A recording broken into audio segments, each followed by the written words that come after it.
আসসালামু আলাইকুম বন্ধুরা, কেমন আছেন আপনারা? আশা করি সবাই ভালো আছেন। আলহামদুলিল্লাহ আমি ভালো আছি। আবার একটি নতুন ভিডিও নিয়ে আপনাদের সঙ্গে চলে এসেছি মিজানুর রহমান আজহারীর ওয়াজ।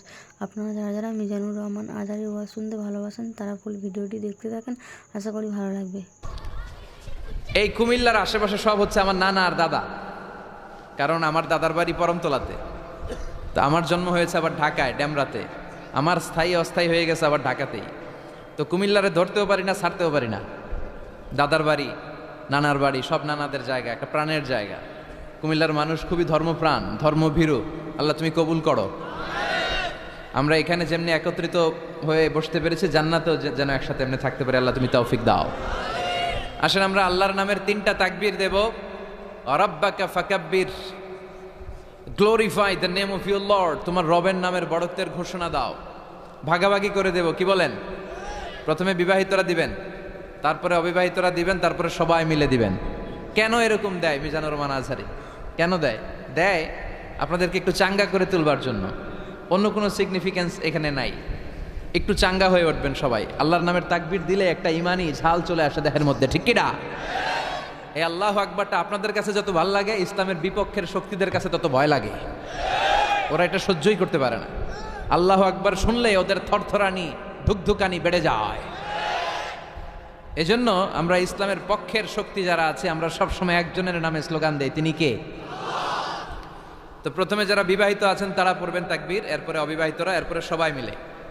শুরুতে বিবাহিতরা রেডি হন। বিবাহিত কারা কারা আসছেন দেখি তো একটু। অনেক আসছে, আলহামদুলিল্লাহ আলহামদুলিল্লাহ। হাত নামান। অবিবাহিত কারা কারা আসছো দেখি। এই যে 2 হাত করে তুলতেছে, এরা সবসময় সংখ্যা বাড়াতে চায় আর 2 হাত করে তোলে। দেখা যাবে দেবিদ্দারের বিবাহিতদের পারফরমেন্স ভালো হয় না অবিবাহিতদের। শুরুতে বিবাহিত ভাইরা রেডি হন। আমি পড়বো লিল্লাহে তাকবীর, আপনারা পড়বেন আল্লাহু আকবার। শুরুতে বিবাহিতরা রেডি, তাকবীর পড়েন। বিবাহিতরা পড়েন লিল্লাহে তাকবীর। মাশাআল্লাহ, তাবারাকাল্লাহ। এবার অবিবাহিতদের পালা। অবিবাহিতরা কাশি দিয়ে গলা ঠিক করে নিতেছে। অবিবাহিতরা রেডি? দেখি তোমাদের পারফরমেন্স কেমন হয়। পড়ো লিল্লাহে তাকবীর। মাশাআল্লাহ, এদের পারফরমেন্স ভয়ঙ্কর, ইমানি চেতনায় উদ্বুদ্ধ। আল্লাহ এই প্রাণ ঢালা উচ্ছ্বাসগুলোকে তুমি ইসলামের খাতিরে কবুল করে নাও। এবার আমরা সবাই মিলে 3 তাকবীর। কয় তাকবীর? এক একটা তাকবীরে যাতে এই প্যান্ডেল কেঁপে ওঠে। পারা যাবে মুসলমান? পড়েন লিল্লাহে তাকবীর, লিল্লাহে তাকবীর, লিল্লাহে তাকবীর। আল্লাহ তুমি কবুল করো। আসেন আমরা সরাসরি মহাবিশ্বয় মহাগ্রন্থ আল কোরআন আল কারীম থেকে কথা শুনি। আমি আপনাদের খেদমতে আমার খুতবার শুরুতে সূরাতু আল মুলকের একটি আয়াত তেলাওয়াত করেছি। এই আয়াতের আলোকে এই সূরাটিতে আল্লাহ তাআলা আমাদেরকে কি শিখাতে চাইলেন, জানাতে চাইলেন, কি মেসেজ দিতে চাইলেন, এগুলো আমরা নেয়ার চেষ্টা করব এবং নিয়ে আমরা যেন খেয়াল রাখতে পারি মাহফিলগুলো যেন শুধু শো ডাউন আর শো অফ না হয়। যেটাই শুনি কোরআনের যেখান থেকেই শুনেন বরকত আছে না নাই? যখন কোরআন শুনবেন রহমতের বাড়িধারা নাজিল করবে কে? একটা অক্ষর তেলাওয়াত করলে 10টা নেকি দিবে কে? একটা আয়াত তেলাওয়াত করলে জান্নাতের বিল্ডিং 1 তলা লম্বা বানায় দিবে কে? ইকরা ওয়ারতাকি ওয়ারাতিল কামা কুনতা তুরাতিলু ফিদ দুনিয়া ফাইন্না মানজিলাতাকা ফি আখিরি আয়াতিন তাকরাউহা। একটা আয়াত পড়ো আর জান্নাতের বিল্ডিং 1 তলা করে লম্বা করো। বড় বিল্ডিং হচ্ছে বুর্জ আল খলিফা। এটার কত লম্বা? খুব সম্ভবত 163 তলা লম্বা। আর দুনিয়াতে যারা কোরআন পড়ে আপনারা জান্নাতে হাজির হবেন, আপনাদের বিল্ডিংগুলো হবে কয়েক কোটি তলা লম্বা। যত আয়াত পড়ছেন তত আয়াত লম্বা। সারা জীবনে যদি 2 লক্ষ আয়াত পড়া হয়ে থাকে আপনার জান্নাতের বিল্ডিং হবে 2 লক্ষ তলা। আল্লাহ বলবেন পড় আর বিল্ডিং লম্বা কর। কি রহমতের কোরআন! পড়লে সওয়াব, ধরলে সওয়াব, শুনলে সওয়াব, তেলাওয়াত করলেও সওয়াব। এজন্য এই কিতাবটার সাথে যেন আমরা সম্পর্ক বাড়াই। Attachment, how to increase the attachment with the holy Quran. কোরআনের সাথে আমাদের সম্পর্ক আমরা কিভাবে বাড়াতে পারি? প্রতিদিন তেলাওয়াত করতে হবে, আবৃত্তি করা জানতে হবে সহি শুদ্ধভাবে। মুসলমানদের অবস্থা এমন হয়েছে, বিশ্বের সবচাইতে নন্দিত এই কিতাবটা একটু তেলাওয়াত করবার সময়টুকু আমাদের হয় না। ব্যস্ত, we are leading very super busy life. খুব ব্যস্ত আমরা, কোরআন পড়ার সময় নাই। প্রতিদিন যেন একটু তেলাওয়াত করি। রাজি আছেন তো দেবিদ্বারের ভাইয়েরা? প্রতিদিন একটু একটু তেলাওয়াত করা যাবে? আরেকটা কথা সব জায়গায় আমি বলি, মাতৃভাষায় এই কোরআনটাকে আপনাদের জানতে হবে। You have to know the holy Quran, the messages of the holy Quran in your own mother tongue, in your own language, আপনার নিজ ভাষায়। আমাদের ভাষা কি? কথা বলেন বাংলা। এই বাংলা ভাষায় যেন আমরা কোরআন পড়ি, কোরআন শিখি। কোরআন আল্লাহ কি জানাতে চাইলেন, কি শিখাতে চাইলেন, বাংলা ভাষায় যেন আমরা এটা শিখি, আত্মস্থ করার চেষ্টা করি। দেখবেন মসজিদুল হারামে শায়েখরা যখন নামাজ পড়ায়, শাইখ আব্দুর রহমান সুদাইস, উনি যখন আযাবের আয়াত পড়ে উনি কাঁদে, কাঁদে না? আবার মুসল্লিরাও পেছন থেকে কাঁদে। এর কারণ উনিও আযাবের অর্থ বুঝে, মুসল্লিরাও অর্থ বুঝে। আমাদের তারাবির নামাজে, এত মসজিদে তারাবি পড়লাম বাংলাদেশে, কোনোদিন কোনো তারাবির নামাজে মুসল্লি আর ইমাম সাহেবের কাঁদতে দেখছেন? কথা কন, কেন কান্দে না? বুঝে নাই কোন দিক দিয়ে আযাব গেল, কোন দিক দিয়ে গজব গেল, কোন দিক দিয়ে জাহান্নাম গেল, কোন দিক দিয়ে ফেরাউন আসলো, কোন দিক দিয়ে ইউসুফ জুলেখার কাহিনী গেল, একটাও বোঝা যায়? কথা বলেন, বোঝা যায় না। ইমাম সাহেবও বোঝে না, আমরাও বুঝি না, কেউ বুঝে না, অর্থ বুঝি না, তাই আমাদের হৃদয়ে টাচ করে না। দেখবেন ওরা আযাবের আয়াত পড়লে কাঁদে, রহমত আর জান্নাতের আয়াত পড়লে ওদের হৃদয়টা ঠান্ডা হয়ে যায়। এর জন্য সালাতে আপনি কি পড়ছেন এটা বুঝতে হবে, সালাতে আপনি কি তেলাওয়াত করতেছেন বুঝতে হবে। আজীবন পড়লেন সামি আল্লাহু লিমান হামিদা, অর্থ কি অনেকেই জানে না, আছে না নাই? এজন্য মাতৃভাষায় কোরআন জানতে হবে, কোরআন তেলাওয়াত মনোযোগ দিয়ে শুনতে হবে, কোরআন পড়তে হবে, পড়ায় দিতে হবে। আপনি কাউকে যদি সূরাতুল ফাতিহাটা শুধু শিখায় দেন, সে সারা জীবন যতবার সূরা ফাতিহা তেলাওয়াত করবে তার একটা পার্সেন্টেজ সওয়াব আপনার আমলনামায় আছে না নাই? এজন্য কোরআনের আবৃত্তি শিখা, কোরআনের অর্থ জানা মাতৃভাষায়, নিজে কোরআন পড়া, অন্যকে পড়ায় দেওয়া, এবং কোরআনের আন্দোলন করা দরকার আছে না নাই? সবসময় কোরআনের পক্ষে থাকার দরকার আছে না নাই? আল্লাহ তুমি আমাদেরকে সহি সমাজ দান করো। তাই আমরা যখনই কোরআনের কথা শুনবো নিজেদেরকে পরিবর্তনের জন্য শুনবো, ঠিক কিনা? আমার আখিরাতটাকে সুন্দর করার জন্য শুনবো। আমাদের তাফসির মাহফিলগুলো হয়ে গেছে এখন শোডাউন, অনেক লোক জড়ো হইতে হবে, স্লোগান হইতে হবে, এগুলো আছে না নাই? আমাদেরকেও বেঁধে দেয় অনেক জায়গায়, হুজুর আপনার কিন্তু আজকে মাহফিল কাঁপাইতে হবে। কি বলে? কাঁপাইতে হবে। কিন্তু অনেক জায়গায় বলে হুজুর আপনার জমাইতে হবে। কি বলে? জমাইতে হবে। আবার অনেক জায়গায় বলে হুজুর আপনার কিন্তু মাহফিলটা ধরে রাখতে হবে। কি করতে হবে? তো কোথাও আমাদের কাঁপাইতে হয়, কোথাও আমাদের জমাইতে হয়, আবার কোথাও মাহফিল ধরে রাখতে হয়। কথা বুঝতে পেরেছেন? তাই মাহফিল কাঁপানো, জমানো, ধরে রাখা, এই টেন্ডেন্সি থেকে আসেন, বেরোয় আসি। We have to make a change. আপনাকে চেঞ্জ আনতে হবে, পরিবর্তন। বিশ্বনবী পৃথিবীতে এসেছেন পরিবর্তনের জন্য। তিনি কোনো জায়গায় খারাপ কিছু দেখলেই পরিবর্তন করে দিতেন। এক সাহাবাকে জিজ্ঞেস করলেন কি নাম? মাসমুক? সে বলে ইসমি হাজান, আমার নাম হলো হাজান। হাজান মানে দুশ্চিন্তা। হাজান মানে? বিশ্বনবী বললেন হাজান কারো নাম হতে পারে? দুশ্চিন্তা এটা একটা নাম হইল? বিশ্বনবী বললেন তোমার নাম আজকে থেকে হাজান নয়, আজকে থেকে তোমার নাম সাহাল। কি নাম? সাহাল মানে সহজ। সাহাল মানে? সে বলে না ইয়া রাসূলুল্লাহ, আমার বাপ চাচা নাম রাখছে হাজান, এটা আমি ছাড়বো না। বিশ্বনবী বললেন না, সাল্লে যাও। তো সে বাড়িতে চলে গেল। যাওয়ার পর থেকে ওই যে দুশ্চিন্তা তার আর পিছু ছাড়ে না। তার ব্যবসায় লস, তার চাকরিতে লস, ওর পেটে ব্যথা, ওর মাথায় ব্যথা, ওর জ্বর, ওর মেয়ে কান্দে, ওর বউ দৌড়ায়, ওর পোলায় কয় আমি মরুম। কষ্ট আর জ্বালা ছাড়েই না। সবাই বলে ওই যে বিশ্বনবী তোমার একটা সুন্দর নাম দিয়েছিল, আনো নাই, এর বদদোয়া লাগছে, যাও নবীর কাছে মাফ চেয়ে নামটা চেঞ্জ করে আনো। হাজান ফিরে গেল বিশ্বনবীর কাছে, যে বলে ইয়া রাসূলুল্লাহ আমার হাজান নামের দরকার নাই, গোষ্ঠী কিলাই হাজান, আপনি কি নাম কইছিলেন ওটা কোন? আবার বিশ্বনবী বলে আমি বলছিলাম আন্তা সাহাল। সাহাল মানে সহজ। সাহাল মানে? বিশ্বনবীর কাছ থেকে নাম চেঞ্জ করে সাহাল নিয়ে আসলো। সাহাল বলে যেদিন থেকে আমি নাম চেঞ্জ করেছি ওই দিন থেকে আমার জীবনের সব কাজগুলো সহজ করে দিয়েছে। কে? কি নবী ছিলেন? খালি চেঞ্জ করে দিতেন, চেঞ্জ করে দিতেন। এক নারীকে জিজ্ঞেস করলেন মাসমুখী, হোয়াটস ইউর নেম? সে বলে আমার নাম আসিয়া। আসিয়া মানে অবাধ্য। বিশ্বনবী বলেন এটা একটা নাম হইল? তোমার নাম আজকে থেকে জামিলা। জামিলা মানে সুন্দরী, বিউটিফুল লেডি। জামিলা মানে সুন্দরী। সে নাম চেঞ্জ করে জামিলা নিয়ে নিল। সবাই বলল যেদিন থেকে বিশ্বনবী তার নাম জামিলা করেছে ওই দিন থেকে মরার আগের দিন পর্যন্ত এই মহিলার সৌন্দর্যে কোনোদিন ভাটা পড়ে নাই। আবার বিশ্বনবী মক্কা থেকে মদিনায় হিজরত করতে গেলেন। বিশ্বনবী বললেন মাসমু হাযিহিল আরদ, এই জমিনের নাম কি? সবাই বলল এই জমিনের নাম ইয়াসরিব। কি নাম?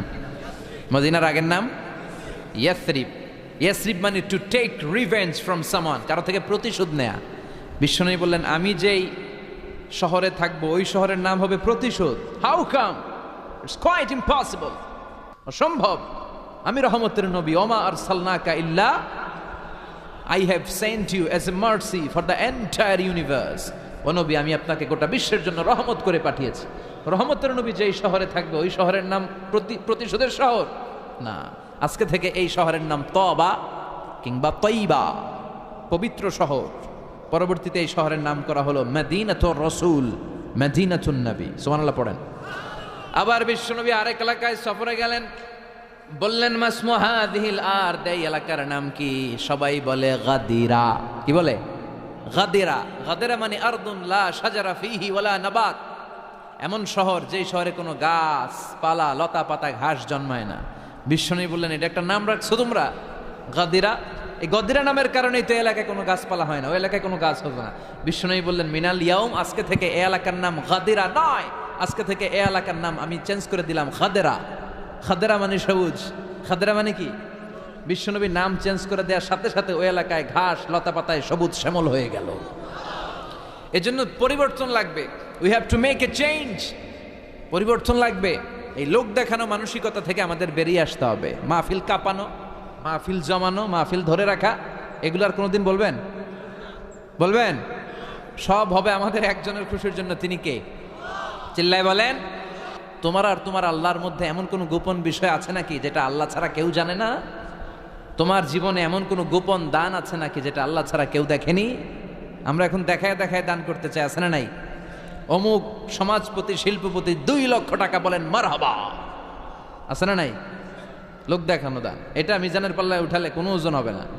আপনি গোপনে 1 টাকা দিচ্ছেন, এটারে উহুদ পাহাড়ের সমান ওজন করে আমলনামায় তুলে দিবে কে? এজন্য সবসময় খেয়াল রাখবেন যে একজনকে আমরা দেখাতে চাই, আমরা দেখাবো একজনকে। তিনি কে? মানুষকে দেখানোর জন্য কিছু করা যাবে? আল্লাহুম্মা রযুকনা ইখলাস। আল্লাহ তুমি আমাদের ইখলাস বাড়ায় দাও। আর জোরে পড়েন আমিন। আমরা আজকে সূরাতুল মুলক থেকে কথা শুনবো। মুলক সূরার নাম কি? এই সূরার অনেক ফজিলত আছে। এই সূরা রাত্রিবেলা যারা তেলাওয়াত করবে তাদের কবরের আযাব হবে না। কবরের কথা শুনলে ভয় লাগে না? একদিন মাটির ভেতরে হবে ঘর রে মন আমার, কেন বান্ধ দালান ঘর, প্রাণ পাখি উড়ে যাবে পিঞ্জর ছেড়ে, ধরা ধামে সবই রবে তুমি যাবে চলে, বন্ধু বান্ধব যত মাতা পিতা দ্বারা সুত সবই হবে তোমার পরে মন আমার, কেন বান্ধ দালান ঘর। ঠিক কিনা? চলে যেতে হবে, কেউ থাকতে পারবো না। কিন্তু এই জিনিসটা আমাদের স্মরণেই আসে না। এত ব্যস্ততা, এত মায়া জাল, এত মায়ার জালে আমরা আটকে আছি। এত ব্যস্ত লাইফ, সকালবেলা অফিস, বিকেলবেলায় অমুক কাজ, তারপরে অমুক কাজ, একটার পর একটা কাজ চলতেই থাকে। এই ব্যস্ততার কারণে আমাদের জীবনটা সুপার বিজি লাইফ আমরা লিড করছি, আমাদের জন্য সময়ই নাই। কিন্তু চলে যেতে হবে। এজন্য সাইয়েদনা ওমরে ফারুক বলছেন মুতু ক্বাবলা আন তামুতু, মরার আগে একবার মরো। হাসিবু ক্বাবলা আন তুহাসাবু আলাইকুম, তোমার হিসাব নেওয়ার আগে তুমি তোমার একবার হিসাব নাও। আমাদের প্রত্যেকের নিজের একটা হিসাব আছে না নাই? কথা বলেন। নিজে খাতা কলমের মধ্যে একটু লিস্ট করবেন যে আমি জীবনে এই ভালো কাজ করেছি, এই খারাপ কাজ করেছি, আসলে আমার অবস্থানটা কই হওয়া উচিত। নিজে খাটের মধ্যে একবার শটাং হয়ে মরার মতো শুয়ে থাকবেন, ভাববেন যে আমি মরে গেছি। ভাবেন না কি হবে? ছেলেমেয়েরা কান্না করবে, আত্মীয় স্বজন কান্না করবে, মাইকে অ্যানাউন্সমেন্ট হবে অমুক এলাকার অমুক ভাই আমাদের মাঝে দুনিয়ায় নাই। বিশাল দেবিদ্বারের ময়দানে আপনার জানাজা হবে, খাটিয়াতে করে নিয়ে যাওয়া হবে। শুয়ে শুয়ে ভাববেন, আগে থেকে খুদে রাখা কবরে আপনাকে ফেলে বাঁশ দিয়ে উপরে মাটি চাপা দিয়ে চলে আসবে। অন্ধকার, শুধু অন্ধকার। এই অন্ধকার যেন শেষ হতে চায় না। This is the nature of life. এই তো জীবন। কথা বলেন ঠিক কিনা? তো এগুলো ভাবার দরকার আছে না নাই? বিষ্ণু বললেন এই সূরাটা এমন সূরা মানিআতুন মিন আযাবিল কবর, এই সূরা মুলক যারা তেলাওয়াত করবে তাদের কবরে কোনো আযাব হবে। আজকে থেকে সূরাতুল মুলকের তেলাওয়াত করা যাবে? পারা যাবে। আসেন না নিজেদেরকে একটু পরিবর্তন করি, আসেন না নিজেদের আমলের ঝুলিতে আরো কিছু বাড়াই, নিজেদের আমলগুলোকে সুন্দর করি, নিজেদেরকে আর একটু পরিচ্ছন্ন করি। প্রতিদিন রাতে সূরাতুল মুলক তেলাওয়াত করবেন ইনশাআল্লাহ, কইতে পারলেন না? 2 নম্বর ফজিলত শাফাআত লি সাহিবিহা, এই সূরা যারা তেলাওয়াত করবে এই সূরা তেলাওয়াতকারীর জন্য আল্লাহর কাছে সুপারিশ করবে। 3 নম্বর ফজিলত খাসামাত আন সাহিবিহা, এই সূরাটা কিয়ামতের দিন এই সূরার তেলাওয়াতকারীর পক্ষে আল্লাহর সাথে তর্ক করবে, ডিবেট করবে। কতক্ষণ? হাত্তা আদখালাহুল্লাহুল জান্নাহ, যতক্ষণ না আল্লাহ তাআলা এই লোকটাকে জান্নাতি বলে ঘোষণা না দেয়। আল্লাহ যতক্ষণ অ্যানাউন্স করবে he is from paradise, he will enter the paradise, আমার এই বান্দা জান্নাতে ঢুকবে, এই সার্টিফিকেট দেওয়ার আগ পর্যন্ত এই সূরা সামনে দাঁড়ায় আল্লাহর সাথে তর্ক করতেই থাকবে। আবার বিষ্ণু বলেন মান কারা বিহা ফি লাইলাতিন ফাকাদ আকসারা ওয়া আতাবা, রাত্রিবেলায় যেই ব্যক্তি এই সূরাটা তেলাওয়াত করবে তার রাত্রিটারে বরকতময় করে দিবে কে? এজন্য বিশ্বনবী বলতেন আমি চাই আমার প্রতিটা উম্মতের হৃদয়ে এই সূরাটা গাথা থাক। আমার নবী চাইতেন আমাদের অন্তরে যেন এই সূরাটা মুখস্থ থাকে। আমরা চাই না? 30টা মাত্র আয়াত। কয় আয়াত? সবাই বলেন কয় আয়াত? প্রতিদিন এক আয়াত মুখস্থ করলে আমাদের পুরো সূরাটা মুখস্থ করতে লাগবে কয় দিন? 30 দিন। 1 মাসের চেষ্টায় সূরাটা মুখস্থ করা যাবে না? দেবিদ্দারের ভাইরা করা যাবে? আওয়াজ করে পড়েন ইনশাআল্লাহ। এই সূরার মাহাত্ম্য হচ্ছে এই সূরা আপনার দৃষ্টিভঙ্গিকে চেঞ্জ করবে, আপনার চিন্তার জগতে আন্দোলন তৈরি করবে, আপনার চোখকে খুলে দিবে, আপনার ঘুমন্ত বিবেককে জাগিয়ে দিবে।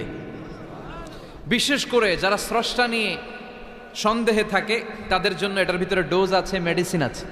ইয়াং ছেলে পেলে অনেকে আমাদের প্রশ্ন করে হুজুর আল্লাহরে নিয়ে অনেক প্রশ্ন জাগে, স্রষ্টার অস্তিত্ব নিয়ে, আখেরাত নিয়ে, কবরের জীবন নিয়ে আমাদের প্রশ্নের অভাব নাই, কারণ নাস্তিক্যবাদের ছড়াছড়ি আশেপাশে আছে না নাই? ইয়াং যারা আছে তোমাদেরকে একটা বই পড়ার সাজেস্ট আজকে আমি করে যাই। বইটার নাম অনেকে জানে, প্যারাডক্সিক্যাল সাজিদ। কি নাম? লেখক হচ্ছে আরিফ আজাদ। লেখক কে? আরিফ আজাদ। বইটার নাম প্যারাডক্সিক্যাল সাজিদ। গত 21শে বই মেলায় এটা দ্য বেস্ট সেলার হয়েছিল, এজন্য নাস্তিকদের মাথা গরম। কথা বলেন। এই বছর সে আরেকটা বের করছে, প্যারাডক্সিক্যাল সাজিদ 2। এটা গতকাল থেকে বইমেলায় পাওয়া যাচ্ছে, 21শে বইমেলায়। এই প্যারাডক্সিক্যাল সাজিদ 1, প্যারাডক্সিক্যাল সাজিদ 2 প্রতিটা যুবকের সাথে সাথে রাখার দরকার, ঠিক কিনা? It's an eye opener for you. এই সূরাটা আপনাদের জন্য আই ওপেনার, চোখ খুলে দিবে। একটু চিন্তা করলেই বুঝবেন যে নাস্তিকদের যুক্তিগুলো খুবই হালকা। ওরা স্রষ্টাকে মানতে চায় না, আল্লাহরে মানতে চায় না। এর কারণ ওরা বলে আনসিন ইজ নাথিং, যেটারে দেখি না ওইটা মানি না। নাজুবিল্লাহ পড়বেন না? কিন্তু ওরা ওদের জীবনে অনেক কিছু দেখে না, ওরা মানে না। কথা কন। আচ্ছা, আপনি আপনার জীবনে সরাসরি চোখ দিয়ে আমেরিকা দেখছেন? কথা কয় না।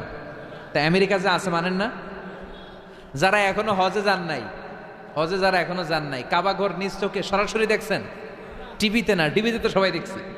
সরাসরি কাবা ঘর দেখছেন? তো আপনি যে দেখেন নাই, আপনি সৌদি আরব যে আছে কাবা ঘর যে আছে মানেন না? নাস্তিকরা বাতাস খালি চোখে দেখে না, দেখে, কিন্তু নাস্তিকরা বাতাস মানে না। Why do you believe on that? বাতাস মানুষ কেন? তোর দাদা তোর বাবা কোনোদিন বাতাস দেখছে? তুই তোর চোখ দিয়ে কোনোদিন বাতাস দেখেছিস? Do you see the air in the atmosphere? উত্তরে বলবেন no. So why do you believe on that? বাতাস বিশ্বাস করো কেন? Do you see the migraine pain when someone feel in his head? কেউ যখন মাথা ব্যথা অনুভব করে বলে যে আমার মাথাটায় প্রচন্ড ব্যথা। ওর যে মাথা ব্যথা দেখা যায়? কথা বলেন। ভাইজানের মাথা ব্যথা প্রচন্ড দেখা যাচ্ছে? মাথা ব্যথা থাকলেও মাথার অবস্থা যা, না থাকলেও এটা দেখা যায় না। So why do you believe on that? মাথা ব্যথা দেখা যায় না তো বিশ্বাস করস কেন? এগুলো কপাল পড়া, এগুলো হচ্ছে নাম্বার 1 হাদারা মুল্লুক্কা পাঠা। এদের দলিলগুলো একেবারে নড়বড়ে। কুফানগরীতে এক নাস্তিক ছিল, সে বলে বেড়াতো আমি আল্লাহরে দেখি না তাই মানি না। কুফানগরীর লোকজন বলে আমাদের এক ইমাম আছে নাম নু'মান ইবনু সাবেত, ওনার সাথে বসলে তুমি আল্লাহরে দেখতে পাবা। সে বলে তাই, তাহলে তোমাদের ইমামকে ডাকো। সাইয়েদনা ইমাম আবু হানিফা টাইম দিলেন, এই জুমার দিন, আজকে জুমার দিন না, এই জুমার নামাজের পরে ঠিক ভর দুপুরে 2টায় সবাই আমরা একত্রিত হব। নাস্তিকও আসবে, সাইয়েদনা ইমাম আবু হানিফাও আসবে। জুমার সালাতের পরে পরে লোকের বন্যা বয়ে গেল, বাঁধ ভাঙা জোয়ার, অনেক মানুষ, নাস্তিক এসেছে, লক্ষ লক্ষ লোক এসেছে, আসে নাই ইমাম আবু হানিফা, আসে না, আধা ঘন্টা, 1 ঘন্টা, 2 ঘন্টা পরে আসছে। নাস্তিক বলে, এই তোমাদের ইমাম যার কোনো সময়ের জ্ঞানই নাই, এর সাথে কিসের তর্ক? সাইয়েদানা ইমাম আবু হানিফা বলে, ইনদি উযর, আমার ওজর আছে। কি ওজর? সাইয়েদানা ইমাম আবু হানিফা বলেন, আমি ঘর থেকে বের হয়ে আসার পথে একটা নদী পার হয়ে আসতে হয়। আজকে এসে দেখি নদীর মধ্যে কোনো মানুষ টানুষ নাই, নৌকা নাই, মাঝি নাই, কিচ্ছু নাই। তো হঠাৎ দেখলাম পাশে বিশাল বড় একটা গাছ, এই গাছটা এমনি এমনি 2 ভাগ হয়ে গেল। হঠাৎ গাছ থেকে এমনি এমনি লম্বা তক্তা হয়ে গেল, এমনি এমনি তক্তাগুলো জোড়া লেগে নৌকা হয়ে গেল। আর নৌকা আমার সামনে আসলো, মাঝি ছাড়া, লগি বৈঠা ছাড়া। আমি নৌকায় যেয়ে বসলাম, নৌকাটা আমার নিয়ে টান দিয়ে সাঁ করে ওপারে নিয়ে গেল। তো এই যে এই কাজগুলো আর প্রসেসিংগুলো হতে আমার 2 ঘন্টা সময় লেগেছে। নাস্তিক কয়, তখন ইমাম গাঞ্জা খাইছে, মাথার তার ছিঁড়া গেছে, নাহলে কোনো সুস্থ মানুষ এ কথা বলতে পারে? এমনি এমনি নাকি গাছ ভেঙে তক্তা হয়, এমনি এমনি নাকি তক্তা লেগে নৌকা হয়, এমনি এমনি নাকি মাঝি ছাড়া নৌকা চলে? সাইয়েদানা ইমাম আবু হানিফা বললেন, এই তো আপনি লাইনে চলে আসছেন, আপনারে বুঝানো এখন আমার খুব সহজ হবে। এমনি এমনি গাছ কাটে না করাত ছাড়া, এমনি এমনি তক্তা জোড়া লাগে না, নৌকা হয় না মিস্ত্রি ছাড়া, এমনি এমনি নৌকা চড়ে না মাঝি ছাড়া। তাহলে এত বিশাল বড় আকাশটা কেমন করে এমনি এমনি হলো? জমিনটা কেমন করে এমনি এমনি হলো? সাগর, মহাসাগর, পাহাড়, মরুভূমি কেমন করে এমনি এমনি হলো? এগুলোর একজন স্রষ্টা আছে না নাই? নাস্তিক কয়, তাই তো, আসলেই তো আমি হাদারাম, আসলেই তো আমি উল্লুক্কা পাঠা, এইভাবে তো আমি কখনো ভেবে দেখি নাই, এইভাবে তো কখনো চিন্তা করি নাই। ও ইমাম, তুমি আমার ঘুমন্ত বিবেককে জাগিয়ে দিয়েছ, তুমি আমার চোখের সামনের পর্দাটা উঠিয়ে দিয়েছ, তুমি আমার দৃষ্টিভঙ্গিকে পরিবর্তন করে দিয়েছ। ও ইমাম, তুমি আমার চোখ খুলেছ, তুমি আমাকে হক চিনতে সাহায্য করেছ।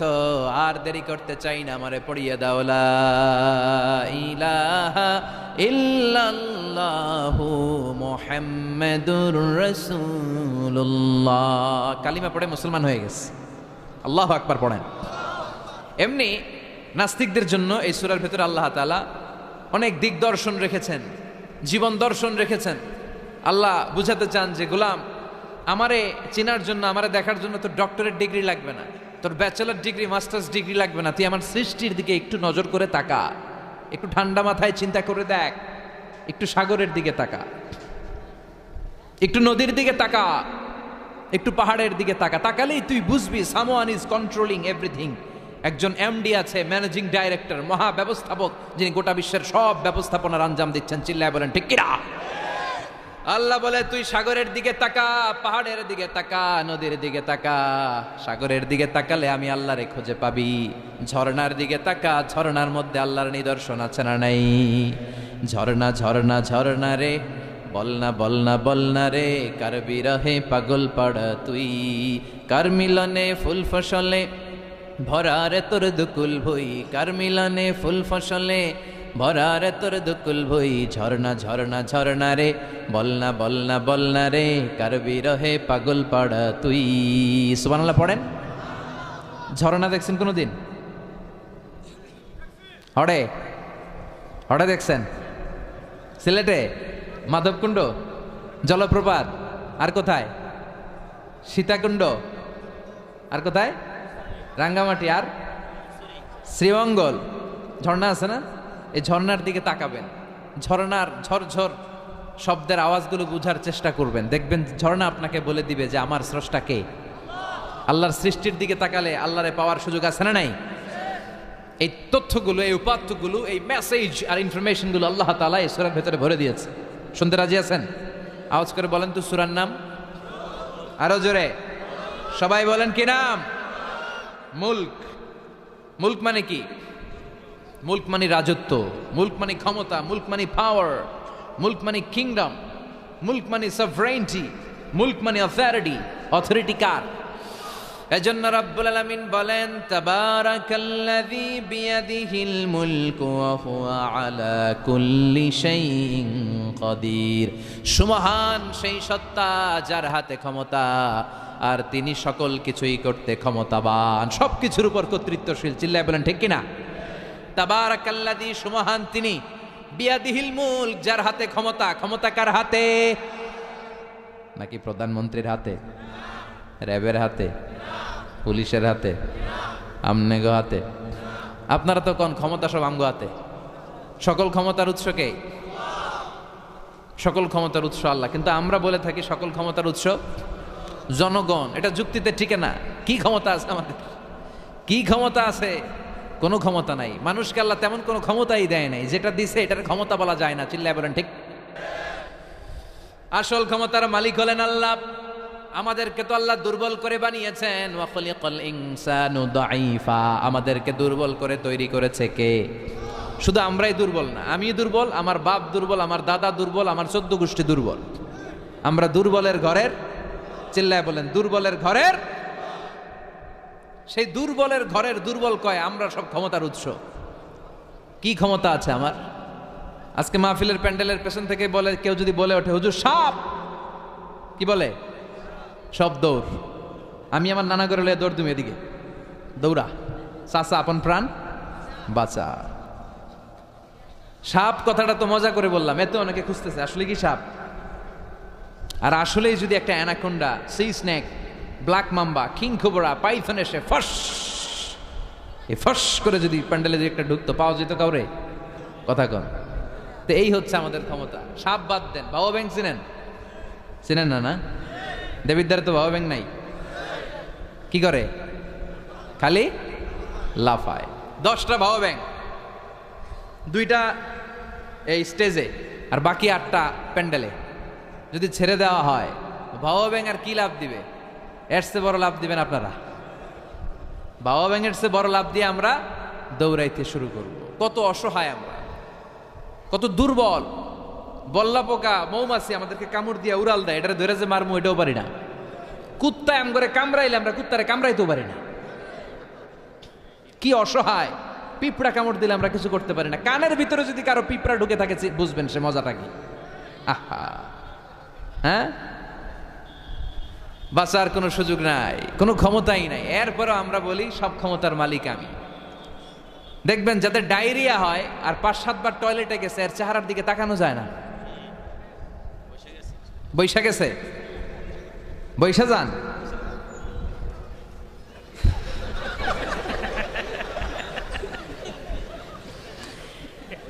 তো এই হইল আমাদের অবস্থা।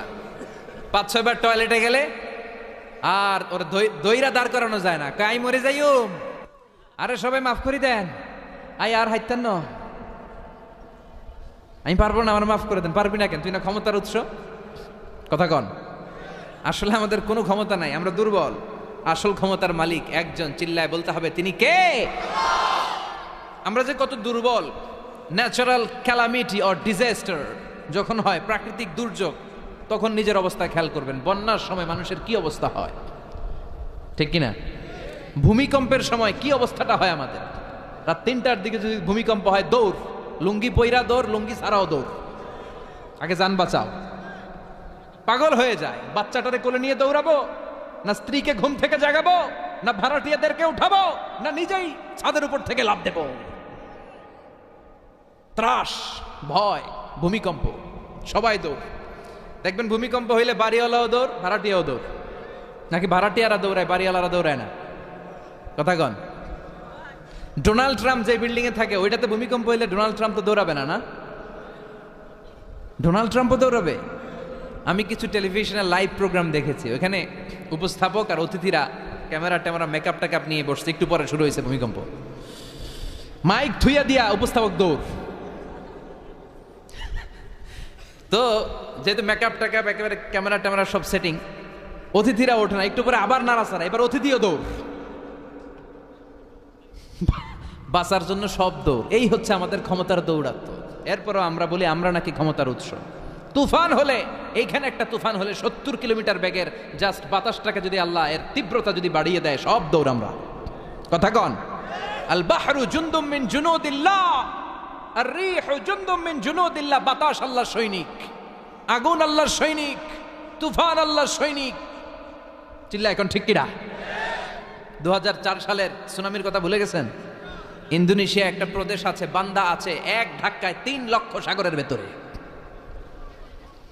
জাপানের কান্টো শহরে 1 লক্ষ নয়, একটা ধাক্কায় কয়েক সেকেন্ডের ব্যবধান। একটু আগে নাচানাচি করতেছিল, দুম্মা চলে দুম, একটু পরে সব হয়ে গেছে দুম দুম, একেবারে সাইজ করে ফেলছে কে?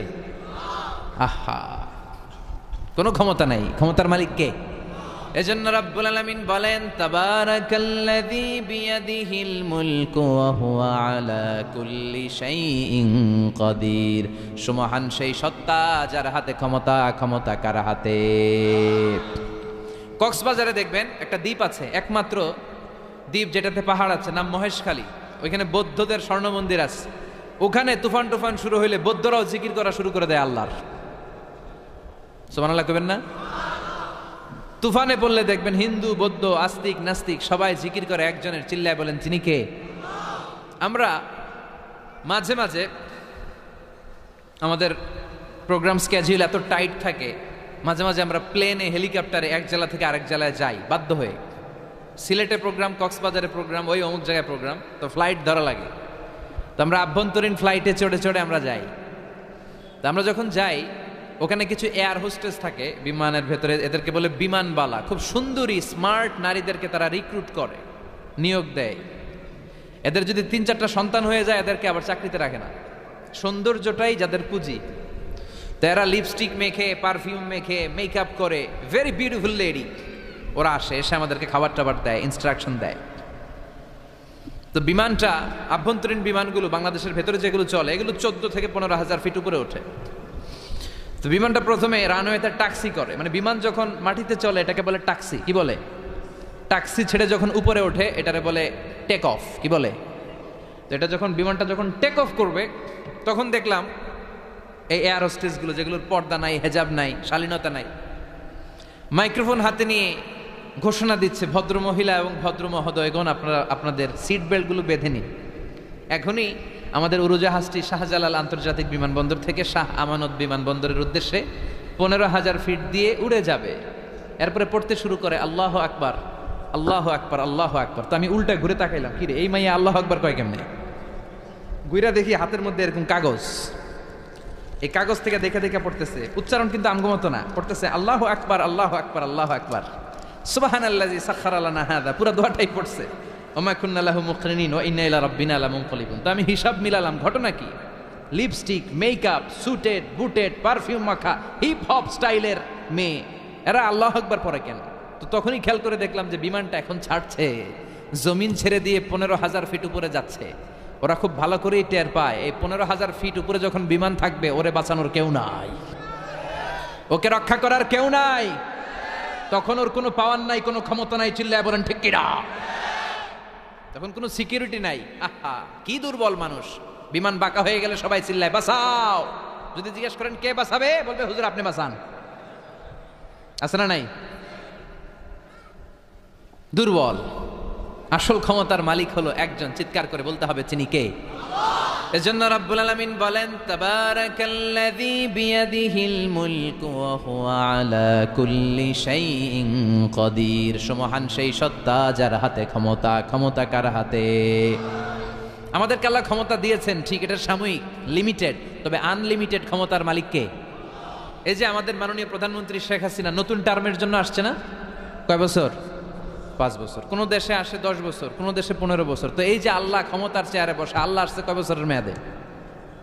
কথা বলেন। 50 বছর, 100? হ্যাঁ, কয়দিন থাকবে উনি? আজীবন। রব্বুল আলামিন বলেন, হুয়াল আউয়ালু ওয়াল আখিরু ওয়াল যাহিরু ওয়াল বাতিন ওয়া হুয়া বিকুল্লি শাইইন আলিম। আল্লাহ বলে আমি প্রথম, আমার আগে কেউ নাই। ঠিক কি না? ওয়াল আউয়াল ওয়াল আখির, আমি শেষ, আমার পরে কেউ নাই।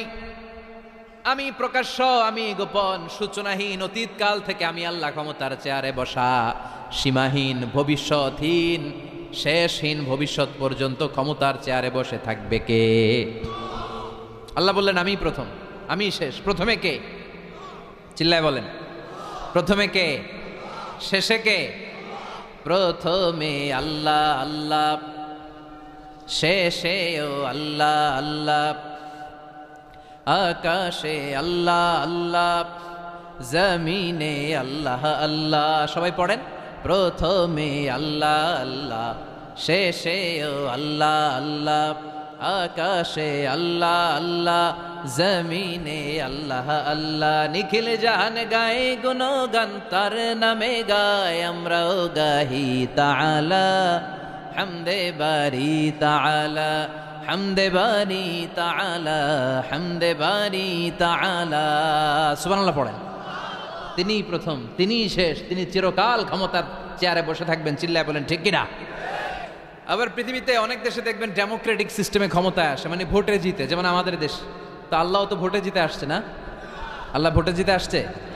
অনেক দেশে মোনার্কি সিস্টেম, মানে রাজতন্ত্র, রাজার পোলা রাজা, আল্লাহর বাপ ছিল রাজা, এই জন্য আল্লাহও রাজা।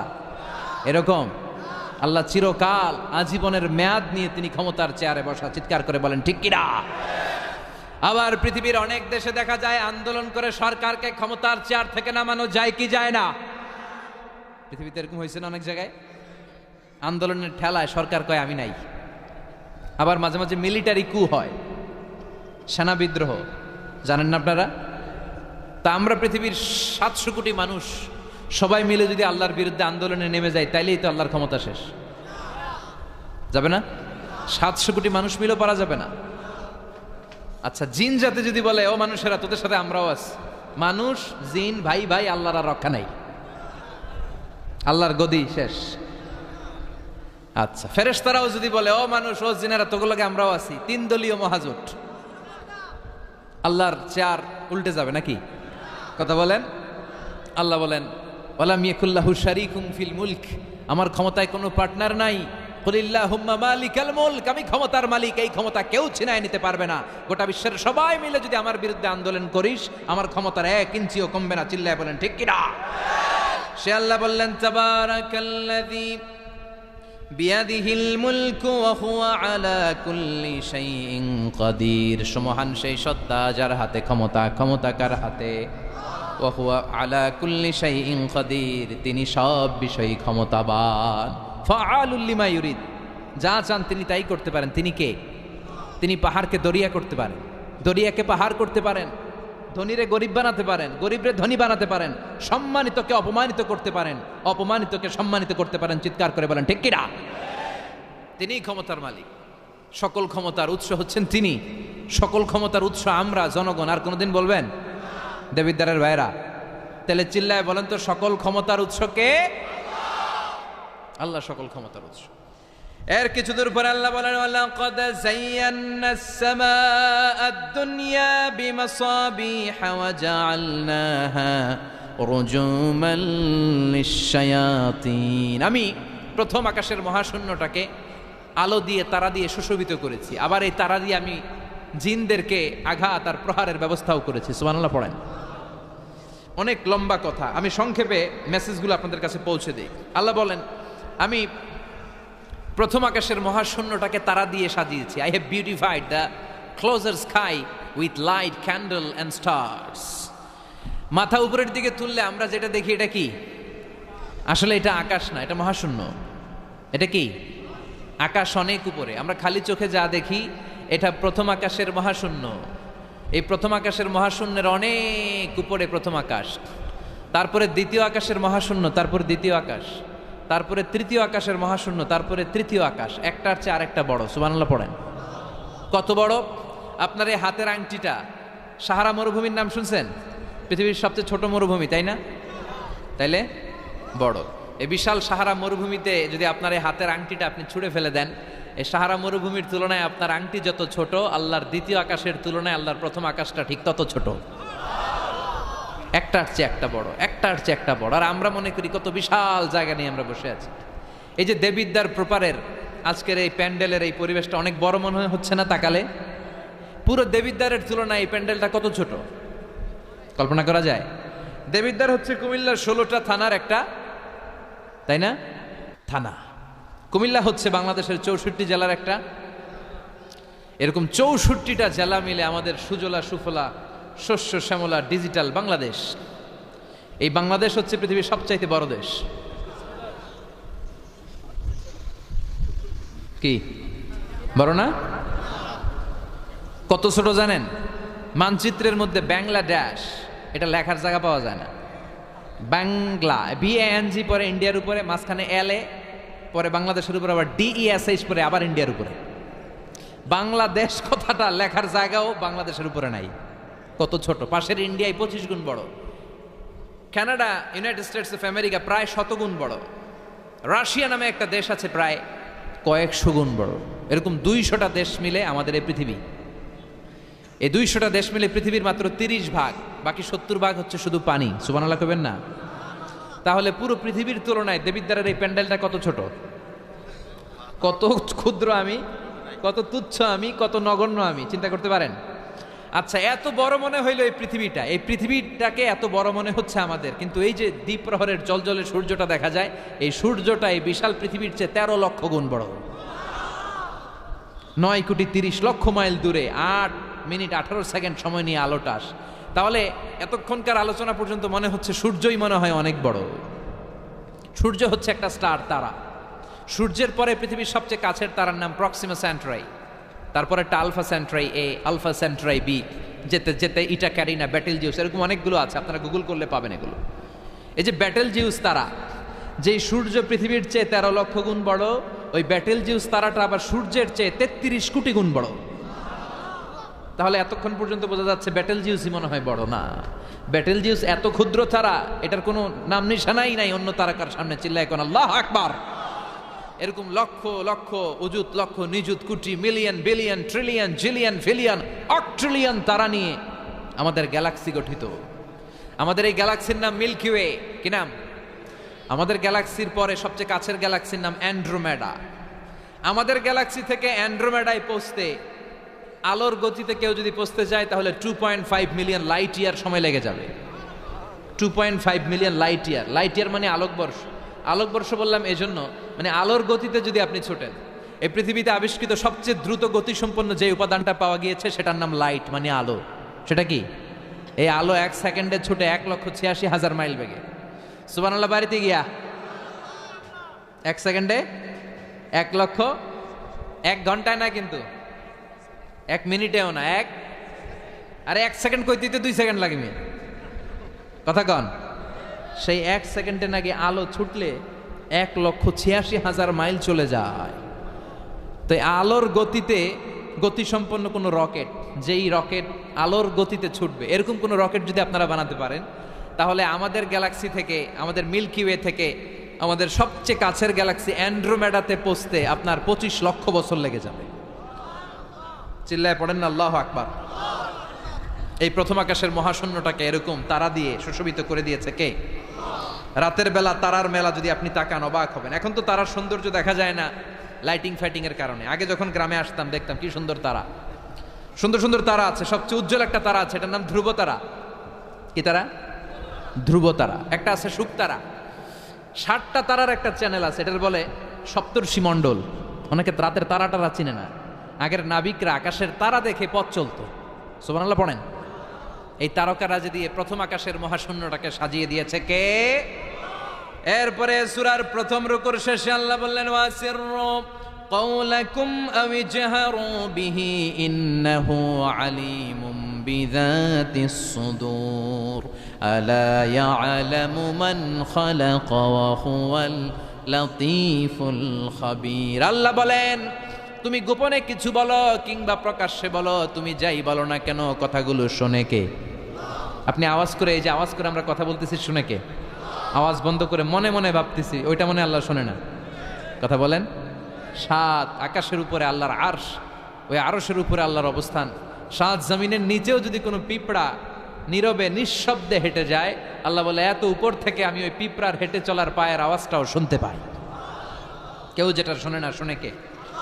এরপর আল্লাহ বললেন, হুয়াল্লাযী জাআলা লাকুমুল আরদা যালুলান ফামশু ফি মানাকিবিহা ওয়া কুলু মির রিজকি ওয়া ইলাইহিন নুশুর।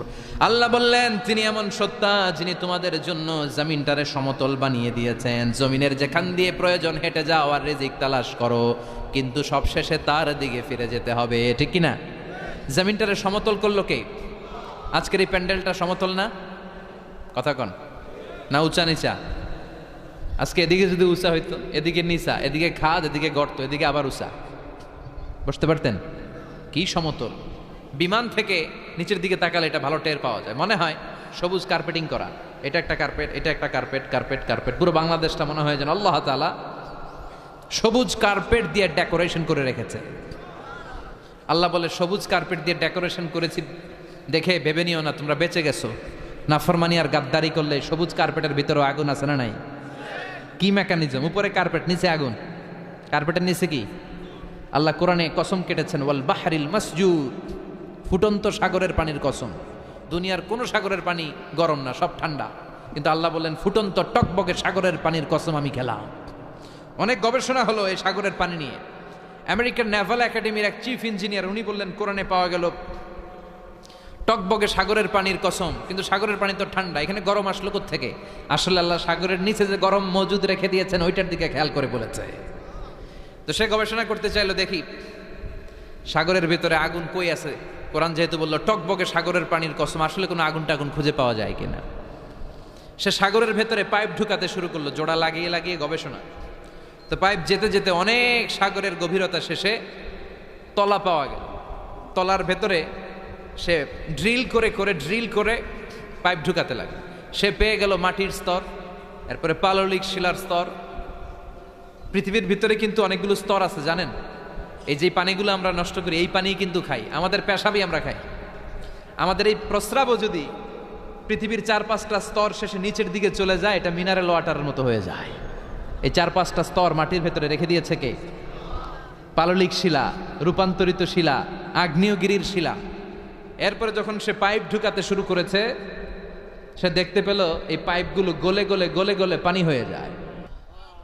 এত আগুন, এত গরম। সে তো অবাক, সে অবাক পৃথিবীর ভিতরে এত আগুন আসলো কোত্থেকে। তো এই আগুনের টেম্পারেচারটা কতটুকু পাওয়ারফুল এটা চেক করার দরকার আছে না নাই?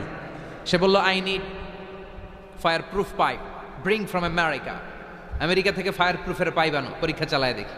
ফায়ার প্রুফের পাইপ আনা হলো, এবার ফায়ার প্রুফের পাইপ ঢুকাইতে শুরু করছে। সাগর শেষে তলা, পাললিক শিলা, রূপান্তরিত শিলা, আগ্নেয়গিরির শিলা।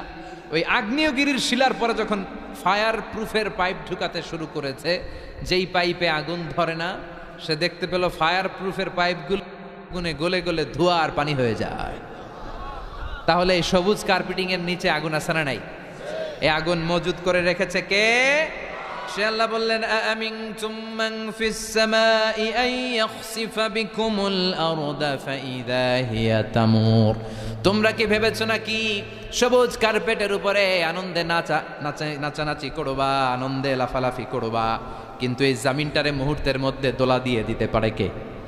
খাসাফ মানে হচ্ছে ল্যান্ডস্লাইড, মুহূর্তে ভূমিটা কেঁপে যেতে পারে, পুরো পৃথিবীটা ফাইদা হিয়া তামুর কেঁপে উঠবে।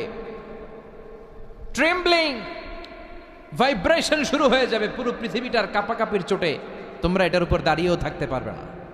তার মানে নিচে, এই পৃথিবীর নিচে আযাব আর গজব, আগুন মজুদ করে রেখেছে কে? আবার আল্লাহ বলল, উপরের দিকে তাকাও, দেখবা মেঘমালায়, মেঘমালার উপরও আমি আল্লাহর আযাব আছে না নাই? আমিনতুম মান ফিস সামাই আন ইউরসিলা আলাইকুম হাসিবা ফাসাতা'লামুনা কাইফা নাযীর। আমি চাইলে উপর থেকে আইয়ুরসিলা আলাইকুম হাসিবা, হাসিবা মানে হচ্ছে পাথর বৃষ্টি, শিলাবৃষ্টি। দেবিদ্বারে তো কখনো শিলাবৃষ্টি হয় নাই না? কবে হয়েছে? এবছর হয়েছিল। শিলাবৃষ্টি হইলে দেখবেন যে ছাগল গরুর মাথায় পড়লে বড় বড় শিলা, ছাগল মরে যায়। মানুষের মাথায় পড়লে মানুষ মরে যায়, টিনের চাল ভেঙে যায়, বাড়িঘর ভেঙে সব শেষ। তো এরকম শিলাবৃষ্টি যদি হয় আমরা বাঁচবো? অ্যাসিড বৃষ্টি হলে, উল্কা বৃষ্টি হলে, আচ্ছা আলোচনা চলবে কটা পর্যন্ত? 4:30। আচ্ছা, উল্কা বৃষ্টি। পৃথিবীর সবচাইতে বড় সাইজের উল্কাটা পড়েছিল দক্ষিণ আফ্রিকার হোবা সিটিতে। ওটার ওজন ছিল 60 মেট্রিক টন। কয় মেট্রিক টন? কথা কন। আজকে প্যান্ডেলের উপরে যদি একটা পড়ে, দেবিদ্বার থানার উপরে যদি পড়ে, পুলিশ ফাঁড়ির উপরে যদি পড়ে, বঙ্গভবনের উপরে যদি পড়ে, ক্যান্টনমেন্টের উপরে যদি পড়ে, বাঁচাবে কে? Donald Trump. চিল্লায় বলেন, বাঁচাবে কে? তার মানে উপরেও আযাব, নিচেও আযাব, যে কোনো মুহূর্তে এই আযাব দিয়ে আমাদেরকে শেষ করে দিতে পারে কে? লূত আলাইহিস সালামের কওমের একটা বদ খাসলাত ছিল, হোমোসেক্সুয়ালিটি, সমকামিতা। আল্লাহ শাস্তি হিসেবে পুরো জমিনটারে উল্টিয়ে দিলেন। ফাজআলনা আলিয়াহা সাফিলাহা, আল্লাহ উল্টায়া ছেড়ে দিলেন, সব শেষ। ওইখানে এখন ডেড সি, আল বাহরুল মাইয়িত, মৃত সাগর, গজবের জায়গা। এই সাগরে কোনো কাঁকড়া নাই, চিংড়ি মাছ নাই, ব্যাং নাই, শ্যাওলা নাই, মাছ নাই, কিচ্ছু নাই। এরকম মুহূর্তের মধ্যে আযাব আর গজব দিয়ে আমাদেরকেও শেষ করে দিতে পারে কে? শুধু বিশ্বনবীর দোয়ার বরকতে আমরা বেঁচে যাই। বিশ্বনবী দোয়াতে বলেছেন, আল্লাহ আমার আগের উম্মতদেরকে তুমি যেমনি আযাব দিয়ে গজব দিয়ে একবারে শেষ করে দিয়েছো, আমার গুনাহগার উম্মতদেরকে এইভাবে শেষ করে দিও না। বিশ্বনবীর দোয়ার বরকতে আমরা বেঁচে যাই। এরপর আল্লাহ বললেন, নাস্তিকরা কি মুক্ত বিহঙ্গের দিকে তাকায় না? বিহঙ্গ মানে পাখি, মুক্ত পাখির দিকে তাকায় না? পাখির দিকে তাকালে পাখির রব আল্লাহরে খুঁজে পাওয়া যায়, ঠিক কিনা? আওয়ালাম ইয়ারাউ ইলা আত-তায়রি ফাওকাহুম সাফফাতিন ওয়া ইয়াকবিদনা মা ইউমসিকুহুন্না ইল্লার রাহমান ইন্নাহু বিকুল্লি শাইইন বাসীর। সুবহানাল্লাহ বলেন। পাখির দিকে নজর করলে পাখির রব আল্লাহরে খুঁজে পাওয়া যায়। আপনি পাখির দিকে তাকায় দেখেন কেমনে উড়ে, ওদেরকে শূন্যে ধরে রাখে কে? কথা বলেন না। মা ইউমসিকুহুন্না ইল্লার রাহমান, আল্লাহ ছাড়া কেউ পাখি ধরে রাখে না। এই পাখির আরবি হচ্ছে তয়ের। পাখির আরবি কি? বিমান আরবিও তয়ের। পাখি আরবি যা, বিমান আরবিও তা। এটার উপর গবেষণা করে বিমান আবিষ্কৃত হয়েছে। সুবহানাল্লাহ কইবেন না? কিন্তু আমরা করতে পারি নাই, করেছে আমেরিকান দুই ভাই। আমরা আছি ফতুয়াবাজি নিয়ে, কথা কন। আমরা আছি মারামারি নিয়ে, কার পিছনে কেমনে লেগে থাকা যায়, কারে কেমনে টাইনা নামানো যায়। একজন জিজ্ঞেস করতেছে, এত খেলা থাকতে হাডুডু বাংলাদেশের জাতীয় খেলা কেন? হাডুডু বাংলাদেশের জাতীয় খেলার নাম? তো আরেকজন উত্তরে বলতেছে, এর কারণ বাংলাদেশে কেউ উন্নতি করবে, ভালো কাজ করবে, এটা অন্যরা সহ্য করতে পারে না। উপরে উঠতে চাইলে ওরা ঠ্যাং ধরে নামাবে। এজন্য হাডুডু খেলা এই দেশের জাতীয় খেলা। হাডুডু খেলা দেখছেন? একটা সামনে যাইতে চাইলে সবাই কাবাডি কাবাডি কাবাডি কাবাডি বইলাই ওর ঠ্যাং ধরে কি করে পিছনের দিকে নিয়ে আসে, ওরা সামনে যাইতে দিবেই না। এই হচ্ছে আমাদের স্বভাব। চিল্লায় বলেন ঠিক কিনা? খালি ফতুয়াবাজি, ও খারাপ, ও খারাপ, ও কাফের, ও কাফের, ও 20 কারণে কাফের, তুই 40 কারণে কাফের। এই কাফের মারা গেলে যে কবর দেয়া হবে, কবরের উপরে যে ঘাস উঠবে, ওই ঘাস যে গরু খাবে, ওই গরুর দুধ যে খাবে, ও কাফের। কথা বলেন। তো এই ফতুয়াবাজি নিয়ে থাকলে আমরা বিমান আবিষ্কার করব কেমনে? উইলভার রাইট অর উইল রাইট, দুই ভাই। আওয়ালাম ইয়ারাউ ইলা আত-তায়রি ফাওকাহুম সাফফাতিন ওয়া ইয়াকবিদন। আল্লাহু আকবার। গবেষণা করে করে এই দুই ভাই বানিয়ে ফেলেন 1903 সালে। তবে এখনকার মতো এত উন্নত বিমান না। আপনারা আজকেই গুগল করবেন যে কিভাবে ইনভেনশন অফ এরোপ্লেন আবিষ্কার হলো কেমনে, দেখবেন যে দুই ভাই পাহাড়ের মধ্যে শুয়ে শুয়ে মাসের পর মাস পাখি নিয়ে গবেষণা করেছে। আমাদের গবেষণা করার সময়টাও নাই। অন্যদের পিছনে লেগে থাকলে গবেষণার সময় থাকবে? কথা কন। এই দল ওই দলের গালি দেয়, এই দল ওরা কয় তুই ভারতপন্থী, ওই দল এরা কয় তাহলে তুই পাকিস্তানপন্থী। তো বাংলাদেশপন্থী কেডা? কথা কন। আমরা সাধারণ জনগণ বাংলাদেশপন্থী। চিল্লায় বলেন ঠিক কিনা? উইলভার রাইট অর উইল রাইট, দুই ভাই বানায় ফেললো বিমান। 1903 সালে বিমান আবিষ্কার হয়ে গেল। আমেরিকা এক সুবিধা করতে পারে নাই, চলে গেল ফ্রান্স। এক শহর থেকে আরেক শহরে প্রথম বিমান নামালো। পাখা নাই, ঢাকনা নাই, গ্লাস নাই, ইঞ্জিন নাই, এমনভাবে বিমানগুলো বানিয়েছে দেখলে হাসি পায়। কিন্তু সেই বিমান আবিষ্কারের পর থেকে এটাকে ইমপ্রুভ করতে করতে, ডেভেলপ করতে করতে আজকে তারা বানিয়ে ফেলেছে বোম সুপারসনিক। সার্চ করবেন বোম সুপারসনিক, সবচেয়ে দ্রুতগামী প্যাসেঞ্জার বিমান। কি নাম? Bomb supersonic. খুব দ্রুত চলে। এর আগে চলতো কনকর্ড, সবচেয়ে দ্রুত। তো বিমান আবিষ্কারের আগে পৃথিবীর সব দেশে ছিল শুধু সেনাবাহিনী আর নৌবাহিনী। যেহেতু এখন বিমান আবিষ্কার, এখন বিমান বাহিনী আছে না নাই? এখন উপর থেকে বোমা মারে। দ্বিতীয় বিশ্বযুদ্ধে আমেরিকা 2টা বোমা মেরেছিল জাপানের 2টা শহরে, হিরোশিমা নাগাসাকিতে। লিটল বয় আর ফ্যাটম্যান মেরে জাপানের ওই 2 শহর বিরান ভূমি বানিয়ে দিয়েছে। সবগুলো মানুষ শেষ। এবং প্রায় 100 বছর ওই শহর থেকে যত বাচ্চা কাচ্চা জন্মগ্রহণ করেছে পরবর্তীতে সবগুলো বিকলাঙ্গ। একটার হাত নাই, একটার পা নাই, একটার চোখ নাই, আর একটা কথাই কইতে পারে না। এখন ড্রোন হামলা হয়, মিসাইল হামলা হয়, আবার ইদানিংকালে আমরা স্যাটেলাইটও পাঠাই উপরে। আমাদের একটা স্যাটেলাইট আছে না নাই? বাঙ্গাবন্ধু স্যাটেলাইট চ্যানেল অফ বাংলাদেশ আছে না নাই?